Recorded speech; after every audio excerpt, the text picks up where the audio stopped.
Hello students, this is Keshav and welcome back to commerce studies. आज मैं आप सबके साथ लेके आया हूँ मैक्रो इकोनॉमिक्स का chapter number 3, national income and related aggregates.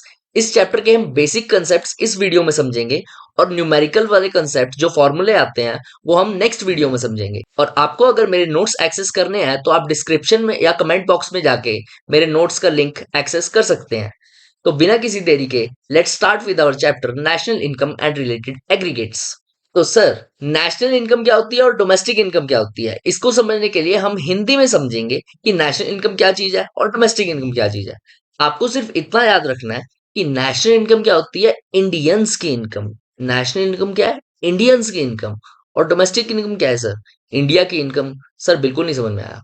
National income, Indians की income. I am Indian, any other person who is normal resident of India is an Indian. But एक अगर foreigner as a tourist India में आता है then he is not Indian. तो अगर मैं Indian, चाहे मैं इंडिया में इनकम कमाऊं चाहे मैं इंडिया के बाहर इनकम कमाऊं, बट मेरी इनकम को क्या कहा जाएगा, नेशनल इनकम ऑफ इंडिया। इसको और डिटेल में समझते हैं। फॉर एग्जाम्पल, मैं एक इंडियन हूं और मैं कनाडा शिफ्ट हो जाता हूं आज, और वहां पे मैं इनकम अर्न कर रहा हूं। इनकम अर्न कर रहा हूं, तो मैं नॉर्मल रेजिडेंट कहाँ का हूं, मैं इंडिया का हूं। बट मैं शिफ्ट कहाँ हो गया हूँ, कनाडा में। मेरी जो कनाडा में कमाई हुई इनकम है उसको कहा जाएगा नेशनल इनकम ऑफ इंडिया। तो सर, डोमेस्टिक इनकम और नेशनल इनकम में क्या फर्क हुआ। डोमेस्टिक इनकम के लिए तुम्हें सिर्फ ये वर्ड याद रखना है कि जो इनकम इंडिया की डोमेस्टिक टेरिटरी में कमाई जाती है, दैट इज डोमेस्टिक इनकम। और नेशनल इनकम में क्या है, जो नॉर्मल रेजिडेंट ऑफ इंडिया कहीं पे भी कमा रहा है, that is national income. Normal resident of India किसी भी टेरिटरी में कमाए, दैट इज नेशनल इनकम। तो इन नोट्स के थ्रू देखते हैं कि नेशनल इनकम का मीनिंग क्या है। नेशनल इनकम को हम कहते हैं इंडियंस की इनकम, मतलब कि जो इंडियन है। सर, इंडियन कौन होता है, जो नॉर्मल रेजिडेंट ऑफ इंडिया है, तो earned by normal residents, that is national income. तो सर, डोमेस्टिक इनकम क्या हुई, जो डोमेस्टिक टेरिटरी में कमाई जाती है। एक टेरिटरी फिक्स्ड है हमारे इंडिया की डोमेस्टिक, उसके अंदर अगर कोई इनकम कमाई है तो दैट इज डोमेस्टिक इनकम। आगे बढ़ते हैं डेफिनेशन ऑफ नेशनल इनकम पे। सर, नेशनल इनकम की डेफिनेशन क्या कहती है। नेशनल इनकम की डेफिनेशन, मैक्सिमम मैक्सिमम बच्चे रट्टा मारते हैं, बट तुम्हें रट्टा नहीं मारना है, तुम्हें सिर्फ कीवर्ड्स पे फोकस करना है। बहुत इजी डेफिनेशन है, चुटकियों में रट जाएगी। देखो, first is money value. Sir, money value, income तो मनी में ही कमाई जाती है, तो national income money value of all final goods and services produced by normal resident in an accounting year. Sir, बाकी के 3 पॉइंट्स बिल्कुल नहीं समझ में आए। All final goods and services, सारी की सारी फाइनल गुड्स एंड सर्विसेज जितनी भी हमारे नेशन में प्रोड्यूस हुई है, उनकी मनी वैल्यू में कन्वर्ट करो एंड देन उनका टोटल करो, तो हमारी क्या आ जाएगी, नेशनल इनकम। तो सर, नेशनल इनकम में हमने एक वर्ड ऊपर पढ़ा था कि नेशनल इनकम क्या होती है, इंडियंस की इनकम। सर, इंडियन कौन होते हैं, नॉर्मल रेजिडेंट ऑफ इंडिया। तो थर्ड पॉइंट में क्या आ जाता है, by normal resident of India. और लास्ट में है in an accounting year. National income हम एक अकाउंटिंग ईयर के अंदर कैलकुलेट करते हैं। For example, from 1 April of any year to the 31 March of next year. तो आगे बढ़ते हैं हमारे नेक्स्ट टॉपिक्स के साथ, domestic income. Sir, domestic income की सेम डेफिनेशन है नेशनल इनकम वाली, बट इसमें डिफरेंस क्या है, याद करो। डोमेस्टिक इनकम, डोमेस्टिक टेरिटरी में कमाई income. National income, normal resident की कमाई इनकम। तो फिर डोमेस्टिक इनकम और नेशनल इनकम में फर्क क्या है, सिर्फ डेफिनेशन में। डोमेस्टिक इनकम भी मनी वैल्यू होती है of all final goods and services, same है। बट यहाँ पे सर चेंज आ गया, यहाँ पे आ गया हमारे पास डोमेस्टिक टेरिटरी। वहां पे क्या था, वहां पे देखो नॉर्मल रेजिडेंट था। सिर्फ इतना सा डिफरेंस है दोनों डेफिनेशन में, domestic territory and normal residents. और in an accounting year that is same. तो अब हम बेसिक बेसिक टर्मिनोलॉजीज पढ़ेंगे नेशनल इनकम के बारे में, जो कि इस चैप्टर में बहुत इंपॉर्टेंट है। तो हम सबसे पहले स्टार्ट करते हैं and use classification of goods. And use classification के बेसिस पे हम गुड्स को दो टाइप्स में तोड़ते हैं, that is intermediate goods and that another is final goods. Sir, intermediate goods कौन से होते हैं, एक ही चीज याद रखनी है, जो प्रोड्यूसर यूज करता है वो इंटरमीडिएट गुड्स, जो प्रोड्यूसर यूज करता है वो intermediate goods. For example, first is raw material. Intermediate goods का पहला पार्ट है रॉ मटेरियल। फॉर एग्जाम्पल एक टेलर क्लोथ को यूज करके कुछ भी बना सकता है, shirt, pant, any other thing, और उसके लिए वो रॉ मटेरियल हो गया। Next is purchase for resale. For example एक कार डीलर क्यों खरीदेगा एक कार? फॉर रीसेल पर्पज, ताकि वो प्रॉफिट कमा सके उससे। और थर्ड पॉइंट हमारे पास है durable capital goods for defence. Sir ये क्यों इंटरमीडिएट कैटेगरी में आता है? क्योंकि हम इसको रीसेल के लिए नहीं परचेज करते, ये हमारी कंट्री की गवर्नमेंट या फिर आर्म्ड फोर्सेस क्यों खरीदती हैं? ताकि वो हमें कुछ सर्विस प्रोवाइड कर सके, हमें प्रोटेक्शन दे सके। ठीक है, क्लियर है। Next is final goods. Sir final goods producer भी परचेज कर सकता है और कंज्यूमर भी परचेज कर सकता है। तो फाइनल गुड्स को भी हम फर्दर दो कैटेगरीज में तोड़ते हैं, that is consumer goods and capital goods. Consumer goods कौन कंज्यूम करेगा? ऑब्वियसली सर नाम में ही आ रहा है, कंज्यूमर ही कंज्यूम करेगा। तो used by consumer, purchased for direct satisfaction of wants. For example, car purchased by a consumer for personal use. ठीक है सर, समझ में आ गया। अब आते हैं कैपिटल गुड्स पे। कैपिटल गुड्स किस लिए खरीदे जाते हैं और कौन खरीदता है? एक प्रोड्यूसर खरीदता है कैपिटल गुड्स, या फिर एक सर्विस प्रोवाइडर खरीदता है। क्यों खरीदता है sir? For further production. For example एक मशीनरी खरीद ली एक फैक्ट्री ओनर ने, जिससे वो और फर्दर प्रोडक्शन करेगा। सर है तो मशीनरी एक फाइनल गुड, बट उसको हम कैपिटल गुड्स की कैटेगरी में डालेंगे क्योंकि वो एक प्रोड्यूसर द्वारा यूज किया जाएगा। इसका example, car purchase by taxi driver. Car एक टैक्सी ड्राइवर क्यों खरीदेगा? ताकि वो फर्दर सर्विस प्रोवाइड कर सके। तो हमारा नेक्स्ट टॉपिक है meaning and types of investment. Sir meaning and type of investment, इससे कुछ याद आ रहा है। सर्कुलर फ्लो ऑफ इनकम में हमने पढ़ा था एडिशन टू कैपिटल या फिर कैपिटल फॉर्मेशन वर्ड पढ़ा था। अगर आपको मेरी सर्कुलर फ्लो ऑफ इनकम वाली वीडियो देखनी है तो आप ऊपर आई बटन से एक्सेस कर सकते हैं। तो इस टॉपिक पे वापस आते हैं। ये वही सेम चीज है, addition made to existing capital stock is known as capital formation. मतलब कि हमने कहीं भी इन्वेस्ट कर दिया, दैट इज कैपिटल फॉर्मेशन और इन्वेस्टमेंट। अब सर इन्वेस्टमेंट कितने टाइप्स की हो सकती है? सर दो टाइप की इन्वेस्टमेंट हो सकती है, gross investment and net investment. Gross investment क्या होती है?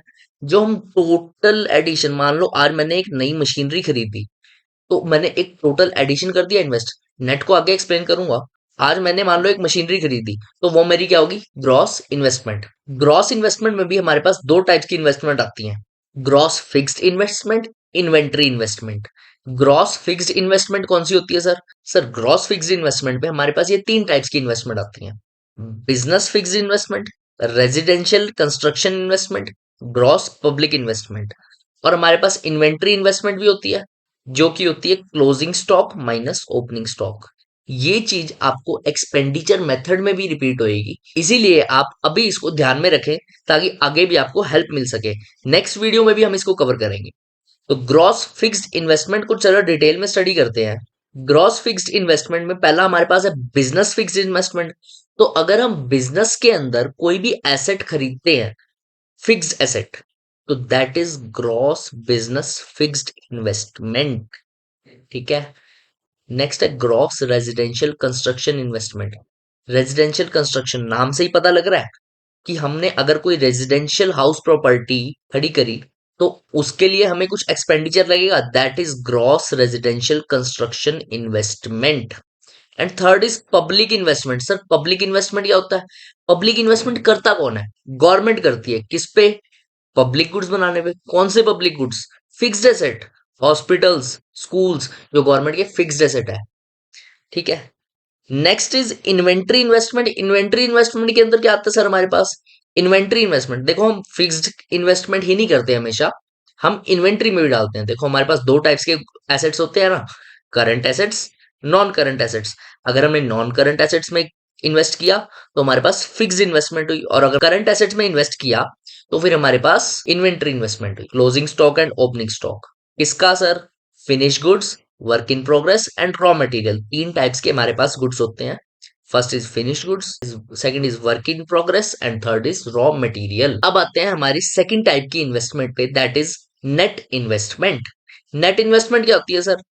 जो हमारी ग्रॉस इन्वेस्टमेंट थी ना, उसमें से बस तुम डेप्रिसिएशन हटा दो, हमारी नेट इन्वेस्टमेंट आ जाएगी। तो नेट इन्वेस्टमेंट की डेफिनेशन क्या कहती है?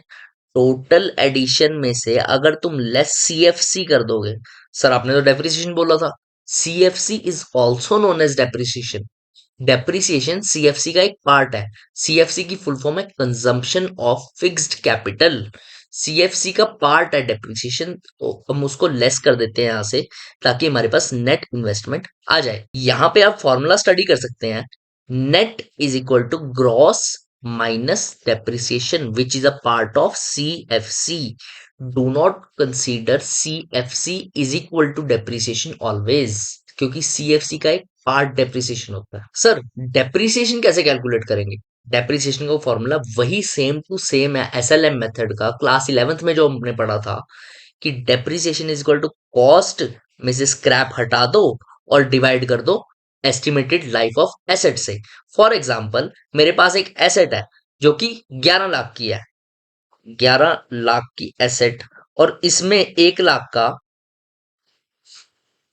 स्क्रैप है, और ये एसेट की लाइफ 10 साल है। तो इसके ऊपर डेप्रिसिएशन कैसे लगाऊंगा सर मैं एसएलएम मेथड पे?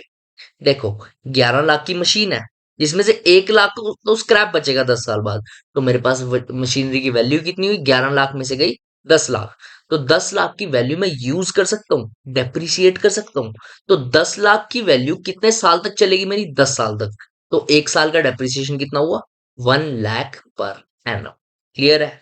अगर आपको क्लियर है तो हम आगे बढ़ सकते हैं। पहले एक बार पीछे का देख लेते हैं ताकि हमारा कुछ रह ना जाए। देखो, सबसे पहले हमने पढ़ा नेशनल इनकम क्या होती है, डोमेस्टिक इनकम क्या होती है। नेशनल इनकम होती है income earned bye normal resident. Domestic income क्या होती है? Income earned in the domestic territory.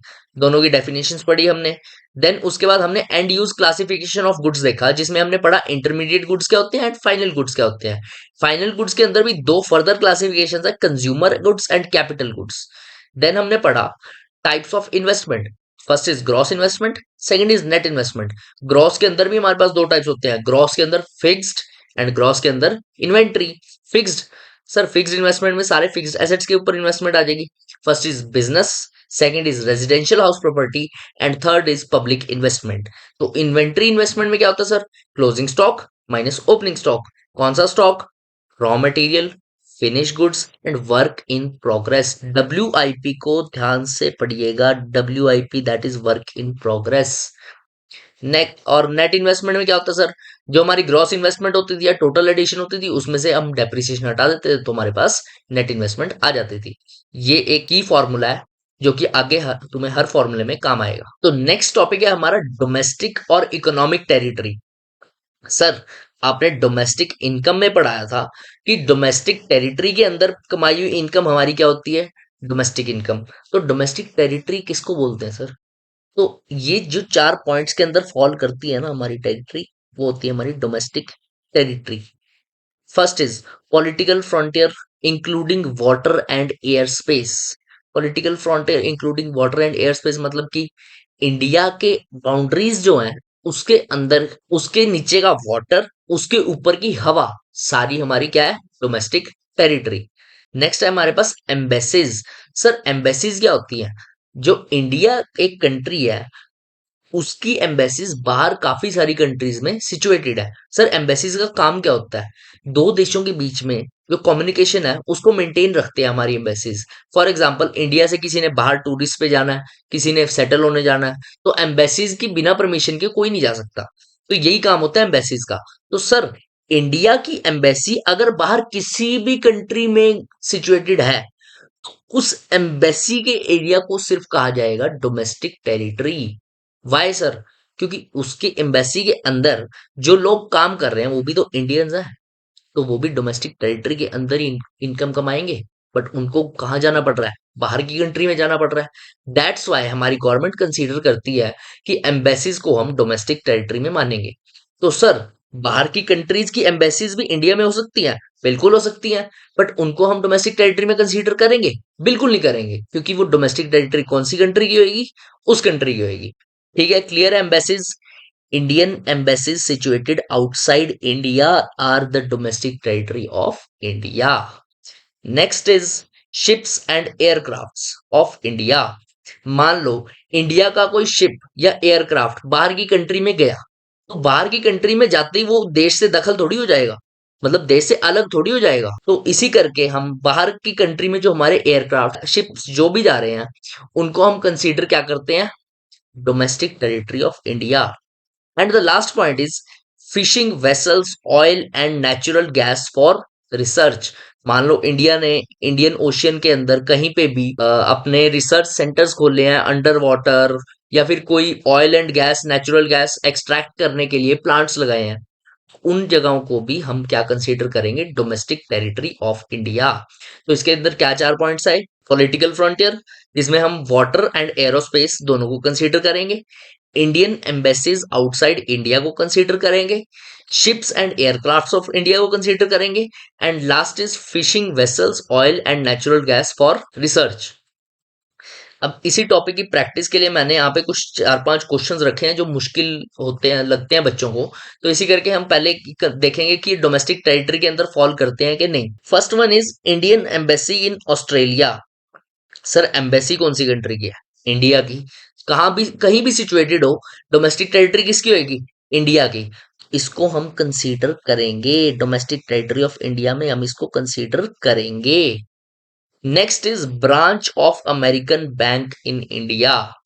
Branch of American bank in India, sir हमने कुछ ब्रांच के बारे में पढ़ा था। हाँ, ब्रांच के बारे में तो नहीं पढ़ा। तो देखो, अमेरिका का बैंक है, सिचुएटेड कहाँ पे है, इंडिया में। इंडिया की बाउंड्रीज के अंदर आ गया। उसके बारे में कुछ लिखा तो नहीं था हमने डोमेस्टिक टेरिटरी के अंदर, बैंक्स के बारे में तो कुछ नहीं लिखा। इंडिया की बाउंड्री के अंदर आ गया, तो डोमेस्टिक टेरिटरी के अंदर इसको हम कंसीडर करेंगे। तो नेक्स्ट है हमारे पास American embassy in India. Sir embassy कहाँ की है, अमेरिका की। सिचुएटेड कहाँ पे है, इंडिया में। अमेरिकन एम्बेसी इंडिया में सिचुएटेड है, किसकी डोमेस्टिक टेरिटरी हुई, अमेरिका की, इंडिया की नहीं हुई। तो इसमें हम कर देंगे क्रॉस। नेक्स्ट है branch of Indian company in London. Sir कोई कंपनी के बारे में पॉइंट आया था ऊपर, चेक कर लेते हैं। Political frontier, embassy, ship, aircraft, research वगैरह, कंपनी का तो नाम ही नहीं आया। अब कंपनी जिस जगह पे सिचुएटेड होएगी वो वहीं की डोमेस्टिक टेरिटरी में होएगी। तो फिर branch of Indian company in London, तो ये लंदन की डोमेस्टिक टेरिटरी, मतलब कि यूनाइटेड किंगडम्स की डोमेस्टिक टेरिटरी में होगी, इंडिया की डोमेस्टिक टेरिटरी में नहीं आएगी। लास्ट है हमारे पास Microsoft office in India. Microsoft का ऑफिस है कहाँ पे है, इंडिया में है, इंडिया की बाउंड्री के अंदर आ गया। कंपनी है, एम्बेसी वगैरह तो नहीं है दूसरी कंट्री की, सिर्फ एम्बेसीज को ही हम कंसीडर करते हैं दूसरी कंट्री की डोमेस्टिक टेरिटरी, कंपनीज या बैंक्स को नहीं हम कंसीडर करते। तो इसी करके माइक्रोसॉफ्ट का ऑफिस कहाँ पे है, इंडिया के अंदर, तो इंडिया की डोमेस्टिक टेरिटरी के अंदर आ गया। तो आप ये नोट्स के थ्रू प्रैक्टिस कर सकते हैं। देन हमने सर डोमेस्टिक टेरिटरी समझ लिया। नेशनल इनकम की डेफिनेशन में हमने पढ़ा था कि नॉर्मल रेजिडेंट ऑफ इंडिया की जो इनकम होती है वो क्या होती है, हमारी नेशनल इनकम होती है। तो सर एक बार नॉर्मल रेजिडेंट भी बता दो, बता देते हैं। नॉर्मल रेजिडेंट क्या होता है, any person who ordinarily resides in India and has a center of economic interest in India। Sir कुछ नहीं समझ में आया। देखो, एक पर्सन जो नॉर्मली रिसाइड कर रहा है, जैसे आप इंडिया के अंदर रह रहे हो और आपका इकोनॉमिक इंटरेस्ट इंडिया में है। इकोनॉमिक इंटरेस्ट क्या होता है सर, इकोनॉमिक एक्टिविटीज क्या होती हैं जिनके थ्रू हम पैसा कमाते हैं। तो पैसा कमाने वाली एक्टिविटीज कहाँ पे होनी चाहिए, इंडिया में। इकोनॉमिक इंटरेस्ट कहाँ होना चाहिए, इंडिया में। मतलब कि हम अपनी लिविंग कहाँ से ले रहे हैं, इंडिया से ले रहे हैं। तो कंडीशंस क्या होती हैं सर इसकी, हमारी नॉर्मल रेजिडेंट बनने की। देखो, हमारे नेशनल इनकम वाला चैप्टर कहता है कि एक पर्सन को कम से कम 1 साल तो इंडिया में रहना ही पड़ेगा नॉर्मल रेजिडेंट बनने के लिए। और दूसरा, उसका इकोनॉमिक इंटरेस्ट, फॉर एग्जांपल वो या तो इंडिया में नौकरी कर रहा होना चाहिए, या फिर बिजनेस कर रहा होना चाहिए, या और कोई इकोनॉमिक एक्टिविटी उसकी इंडिया के अंदर होनी चाहिए। तो ये दो कंडीशंस होगी हमारी नॉर्मल रेजिडेंट बनने की। अगर नॉर्मल रेजिडेंट की ये कंडीशंस पूरी कर ली और वो पर्सन कहीं पे भी इनकम कमा रहा है, तो वो नेशनल इनकम कहाँ की मानी जाएगी, इंडिया की। क्लियर है, क्लियर है। तो आगे बढ़ते हैं। ये फॉर्मूला स्टार कर लीजिए, बहुत बार आने वाला है आपको इस चैप्टर में। National is equal to domestic plus NFIA। Sir ये NFIA क्या होता है, net factor income from abroad. अगर आपने ये चैप्टर पहले पढ़ा है तो आपने एनएफआईए वर्ड बहुत बार सुना होगा। NFIA, net factor income from abroad. Sir, net factor income from abroad होता क्या है? मान लो कोई इंडिया का पर्सन है, वो बाहर नौकरी कर रहा है और बाहर से इनकम कमा रहा है और इंडिया में भेज रहा है, तो ये क्या होगी? हमारी फैक्टर इनकम फ्रॉम अब्रॉड। मतलब कि हमारा इंडिया का पर्सन बाहर काम कर रहा है और वहां से पैसे कमा रहा है, तो फैक्टर इनकम फ्रॉम अब्रॉड। और अगर कोई पर्सन बाहर का इंडिया में आके पैसे कमा रहा है, तो ये factor income of India to abroad जा रही है, बाहर जा रही है इंडिया से। तो नेट फैक्टर इनकम क्या होती है सर? नेट वर्ड मतलब कि फैक्टर इनकम फ्रॉम अब्रॉड इकट्ठा करो, उसमें से हटा दो फैक्टर इनकम टू अब्रॉड, तो ये क्या आ जाएगी हमारी? NFIA, net factor income from abroad. जो हमारी डोमेस्टिक इनकम और नेशनल इनकम के बीच में सबसे बड़ी जड़ होती है, वही होती है एनएफआईए। तो अगर हम डोमेस्टिक इनकम में एनएफआईए जोड़ देते हैं तो हमारे पास नेशनल इनकम आ जाएगी। क्लियर? अगर यहां तक क्लियर है तो हम आगे बढ़ सकते हैं। नेक्स्ट टॉपिक है हमारे पास factor cost and market price. Sir, ये factor cost and market price सबसे ज्यादा दिक्कत लगती है हमें इस चैप्टर में, कि किसमें एनआईटी हम प्लस करें, किसमें एनआईटी माइनस करें। ये दिक्कत भी अभी दूर हो जाएगी, एक बार डिटेल में मेरे साथ ये स्टडी कर लो। तो सर, सबसे पहले समझते हैं कि फैक्टर कॉस्ट होती क्या है। All factor payments made by producer two factors of production. Sir, factor of production कहीं सुना सुना वर्ड लग रहा है। सर्कुलर फ्लो ऑफ इनकम में हमने फैक्टर्स ऑफ प्रोडक्शन पढ़े थे। कौन से फैक्टर्स ऑफ प्रोडक्शन? मैंने एक मेमोरी टेक्निक दी थी, CELL। Capital, entrepreneur, land, labour. तो इनको हम पेमेंट क्या करते थे? कैपिटल को देते थे इंटरेस्ट, एंटरप्रेन्योर को देते थे प्रॉफिट, लैंड पे मिलता था रेंट एंड लेबर को मिलते थे वेजेस। तो उन्हीं को तो हम सर फैक्टर पेमेंट्स कहते थे। तो फैक्टर्स ऑफ प्रोडक्शन से क्या अर्न करते हैं हम? Factor payments. तो उसी को हम कहते हैं फैक्टर कॉस्ट। सर, ये वही कंसेप्ट है जो वहां पे पढ़ा था। तो सर, मार्केट प्राइस क्या होता है? अगर हम इन फैक्टर कॉस्ट में इनडायरेक्ट टैक्सेस जोड़ दें और सब्सिडीज हटा दें, तो हमारे पास मार्केट प्राइस आ जाएगी। इसको कहते हैं factor cost plus net indirect taxes. Sir, आपने सब्सिडीज क्यों नहीं हटाई? क्योंकि मैंने यहाँ पे टैक्सेस को नेट ले लिया, नेट इनडायरेक्ट। देखो यहाँ पे नेट इनडायरेक्ट टैक्सेस का फॉर्मूला ही कहता है कि इनडायरेक्ट टैक्सेस में से तुम पहले ही सब्सिडीज हटा दो, तुम्हारे पास नेट इनडायरेक्ट टैक्सेस आ जाएंगे। तो सर, ये याद कैसे रखें कि market price is equal two factor cost plus NIT? अभी हमने नोट्स में पढ़ लिया, बाद में हमें भूल जाता है कि मार्केट प्राइस में प्लस करें या मार्केट प्राइस में माइनस करें। देखो, सिर्फ एक चीज याद रखो कि कोई भी चीज अपनी कॉस्ट से महंगी बिकती है। फैक्टर कॉस्ट में अगर हम कुछ ऐड करेंगे तो हम मार्केट में बेच पाएंगे। तो मार्केट प्राइस बड़ा हुआ, फैक्टर कॉस्ट छोटा हुआ। अगर हम फैक्टर कॉस्ट में ऐड करेंगे एनआईटी, नेट इनडायरेक्ट टैक्स, जिसका फॉर्मूला है इनडायरेक्ट टैक्स माइनस सब्सिडीज, अगर हम उसको फैक्टर कॉस्ट में ऐड करेंगे तो हमारे पास क्या आ जाएगा? Market price. अब क्लियर हुआ ये कंसेप्ट? आप ये लॉजिक याद रखो, कभी नहीं भूलोगे इस कंसेप्ट को। अगर यहां तक क्लियर हुआ तो हम आगे बढ़ सकते हैं। नेक्स्ट टॉपिक है हमारे पास कंपोनेंट्स ऑफ डोमेस्टिक इनकम। ये components of domestic income same है हमारा income methods of calculation of national income, जो कि हम नेक्स्ट चैप्टर में पढ़ने वाले हैं। तो हम इसको डिटेल में वहीं पे स्टडी करेंगे मेरी नेक्स्ट वीडियो में। तो हम नेक्स्ट टॉपिक पे आते हैं, factor income versus transfer income. Sir, ये बहुत इजी कंसेप्ट है, ये सबको पता होता है फैक्टर इनकम क्या होती है, ट्रांसफर इनकम क्या होती है। और अगर किसी को नहीं पता तो देखो, फैक्टर इनकम क्या होती है सर? फैक्टर सर्विसेज दे दी हमने, उसके बदले में कुछ इनकम कमा ली, वो हमारी फैक्टर इनकम। अभी तो पढ़ा पीछे। तो सर, ट्रांसफर इनकम क्या हुई? ट्रांसफर, आप अपने घर वालों से पॉकेट मनी लेते हो। वैसे ये पॉकेट मनी वाला ट्रेंड इंडिया में नहीं है, बट कुछ पैसे तो लेते होगे कोई भी यूज के लिए, तो वो आपको कोई गुड्स एंड सर्विसेज के बदले में तो नहीं मिल रही पेमेंट। तो that is without any goods and services जो भी पेमेंट मिलती है उसको कहते हैं ट्रांसफर पेमेंट या ट्रांसफर इनकम। सर, यहाँ पे दोनों वर्ड्स का एक साथ क्यों यूज किया है? देखो, जो हम पेमेंट करेंगे वही तो दूसरे की इनकम होगी, तो यहाँ पे फैक्टर इनकम और पेमेंट के लिए एक ही वर्ड यूज किया गया है। तो सर, फैक्टर इनकम क्या होती है? अगर हमने कोई गुड्स एंड सर्विसेज दी किसी को, उसके बदले में इनकम कमाई, हम उसको इनकम को कहेंगे factor income. But on the other hand, अगर हमने ट्रांसफर इनकम देखनी है, तो उसके बदले में हम कुछ नहीं देते हैं, हमें फ्री में बैठे बिठाए वो इनकम मिल रही है। For example gifts and grants, donation, जो घर में हम अपने पापा से पैसे लेते हैं, दैट इज ट्रांसफर पेमेंट और ट्रांसफर इनकम। तो फैक्टर इनकम क्या होती है? बायलैटरल। इसके अंदर बायलैटरल ट्रांजैक्शन होती है, एक साइड से सर्विसेज या गुड्स आते हैं, दूसरी साइड से पैसा जाता है। बट ट्रांसफर इनकम क्या होती है? यूनिलैटरल, वन साइडेड ट्रांजैक्शन, मतलब कि एक ही साइड से पैसा जाता है, दूसरी साइड सिर्फ रिसीव करने के लिए है। तो फैक्टर सर्विसेज कौन सी होती है हमारे पास? CELL। तो उनसे हमें मिलता क्या है? Rent, wages, interest and profit. ये चीज बार बार रिपीट हो रही है, मैंने आपको लास्ट चैप्टर में भी कहा था, इस चीज को याद रखो, ये बार बार रिपीट होगी। तो ट्रांसफर इनकम का एग्जाम्पल क्या हुआ सर? गिफ्ट मिलना, गिफ्ट के बदले में तो नहीं कुछ देते, तो gift is transfer income. Grants मिलना, गिफ्ट जैसे ही होता है ग्रांट्स। एंड डोनेशन मिलना। नेक्स्ट है included in national income, not included in national income. Sir आप ही खुद सोचो कि इंक्लूड किसको करेंगे नेशनल इनकम में, किसको नहीं करेंगे।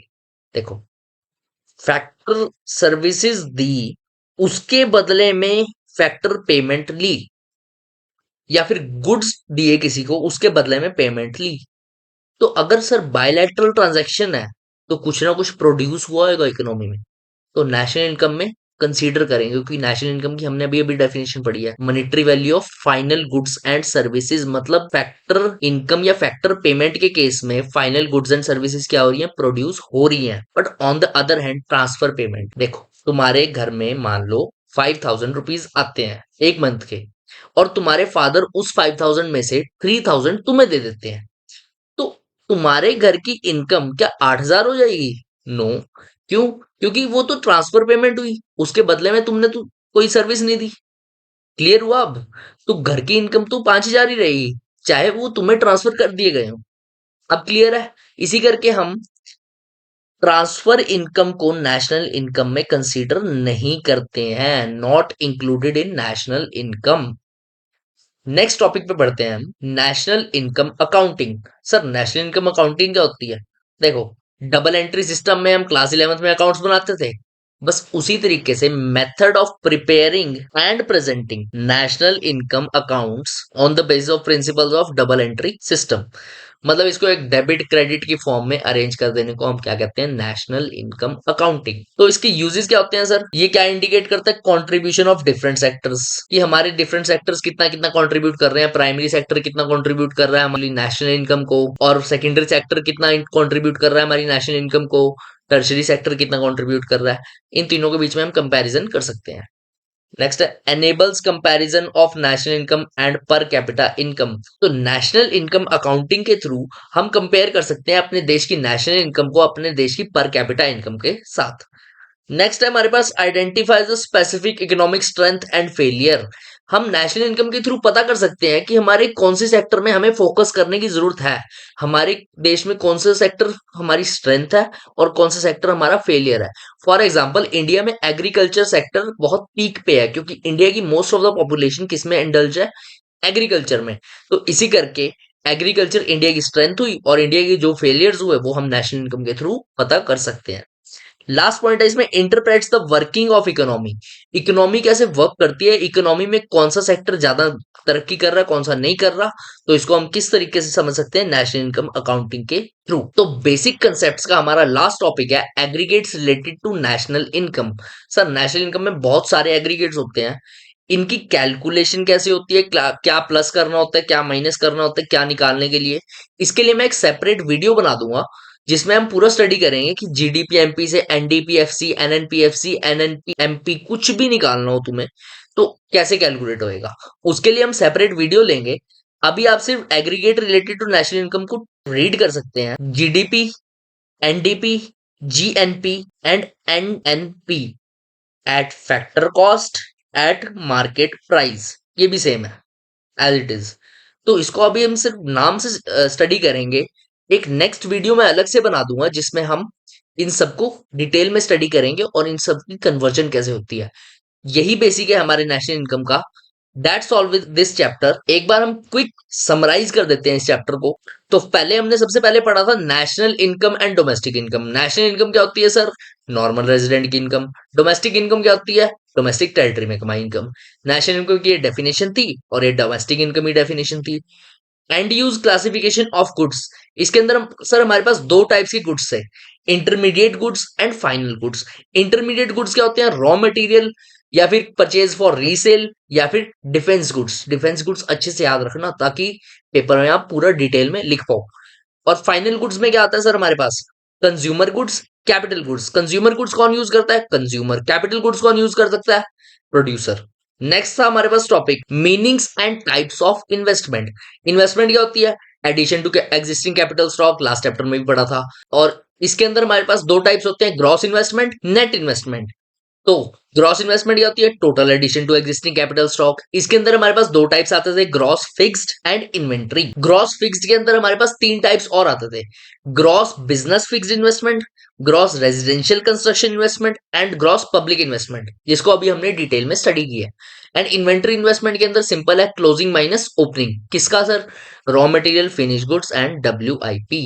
नेट इन्वेस्टमेंट क्या होती है, ग्रॉस में तुम डेप्रिसिएशन या कंजम्पशन ऑफ फिक्स्ड कैपिटल हटा दो तो हमारे पास नेट इन्वेस्टमेंट आ जाएगी। तो ये फॉर्मूला था, net is equal to gross minus depreciation, और ये डेप्रिसिएशन का फॉर्मूला 11th क्लास का था। नेक्स्ट था हमारे पास डोमेस्टिक टेरिटरी क्या होती है। तो डोमेस्टिक टेरिटरी में हमने 4 पॉइंट्स पढ़े थे, political frontier, embassies, ships and aircraft, fishing vessels, oil and natural gas for research. तो इसकी हमने प्रैक्टिस क्वेश्चंस भी करे थे। मैं चाहता हूं कि आप जो डिस्क्रिप्शन में लिंक है नोट्स का, उससे नोट्स एक्सेस करके इसको एक बार फिर से प्रैक्टिस करें ताकि आपकी इसमें क्लैरिटी हो जाए। नेक्स्ट है हमारे पास नॉर्मल रेजिडेंट कौन होता है सर। नॉर्मल रेजिडेंट होता है जो ऑर्डिनरी डिसाइड करता है इंडिया में और जिसका इकोनॉमिक इंटरेस्ट होता है इंडिया में। ऑर्डिनरी डिसाइड मतलब कम से कम 1 साल के लिए इंडिया में जरूर रहना चाहिए। नेक्स्ट है हमारे पास नेशनल पे कैसे पहुंचे सर। डोमेस्टिक में अगर हम NFIA क्या था, net factor income from abroad. Sir ये कैसे निकलता है, फैक्टर इनकम फ्रॉम अब्रॉड लेके आओ, उसमें से टू अब्रॉड वाली माइनस कर दो। लास्ट है हमारे पास factor cost and market price. Factor cost क्या होती है सर, इनमें से बस हमें ये याद रखना है कि मार्केट प्राइस बड़ा होता है, फैक्टर कॉस्ट छोटा होता है। तो फैक्टर कॉस्ट में अगर हम कुछ ऐड करेंगे तो मार्केट प्राइस पे आ जाएंगे। क्या ऐड करेंगे, net indirect taxes, NIT। Net indirect taxes कैसे निकलता है सर हमारे पास, इनडायरेक्ट टैक्सेस में से सब्सिडीज हटा दो। लास्ट था हमारे पास factor income versus transfer income. बहुत इजी टॉपिक था। Factor income goods and services के बदले, और ट्रांसफर इनकम बिना गुड्स एंड सर्विसेज के। Factor income bilateral and transfer income unilateral. Factor services कौन सी होती थी हमारे पास, CELL। उनके बदले में पेमेंट ये मिलता था, rent, wages, interest and profit. और ट्रांसफर इनकम का एग्जांपल क्या हो जाएगा, गिफ्ट्स, ग्रांट्स, डोनेशन एटसेट्रा। इनमें से इंक्लूड किसको करेंगे, फैक्टर वाले को करेंगे, ट्रांसफर वाले को नहीं करेंगे। किस में इंक्लूड करेंगे, नेशनल इनकम में। नेशनल इनकम अकाउंटिंग क्या होती है sir, preparing national income accounts on the basis of double entry system. इसका फायदा क्या होता था, कंट्रीब्यूशन हम चेक कर सकते थे डिफरेंट डिफरेंट सेक्टर्स का, कंपैरिजन कर सकते थे, स्ट्रेंथ और फेलियर देख सकते थे, और अपनी इकोनॉमी की वर्किंग को चेक कर सकते थे। और लास्ट में हमने देखा कि अलग अलग एग्रीगेट्स कौन से होते हैं हमारे पास नेशनल इनकम के। इसको हम डिटेल में अलग वीडियो में स्टडी करेंगे ताकि वो फॉर्मूले आपको अच्छे से याद हो जाए और आप समझ जाएं अच्छे से। So that's all with this chapter. अगर आपको वीडियो पसंद आई हो तो वीडियो को लाइक कर सकते हैं, अगर नहीं पसंद आई तो डिसलाइक का भी ऑप्शन है। अगर आपको मुझसे circular flow of income chapter पढ़ना है तो आप आई बटन में क्लिक करके वो चैप्टर भी पढ़ सकते हैं। और अगर आपको नोट्स चाहिए तो डिस्क्रिप्शन और कमेंट बॉक्स में एक लिंक है, वहां से आप नोट्स भी एक्सेस कर सकते हैं। मैं आपसे मिलता हूँ एक नए वीडियो में अगले चैप्टर के साथ। तब तक के लिए टेक केयर।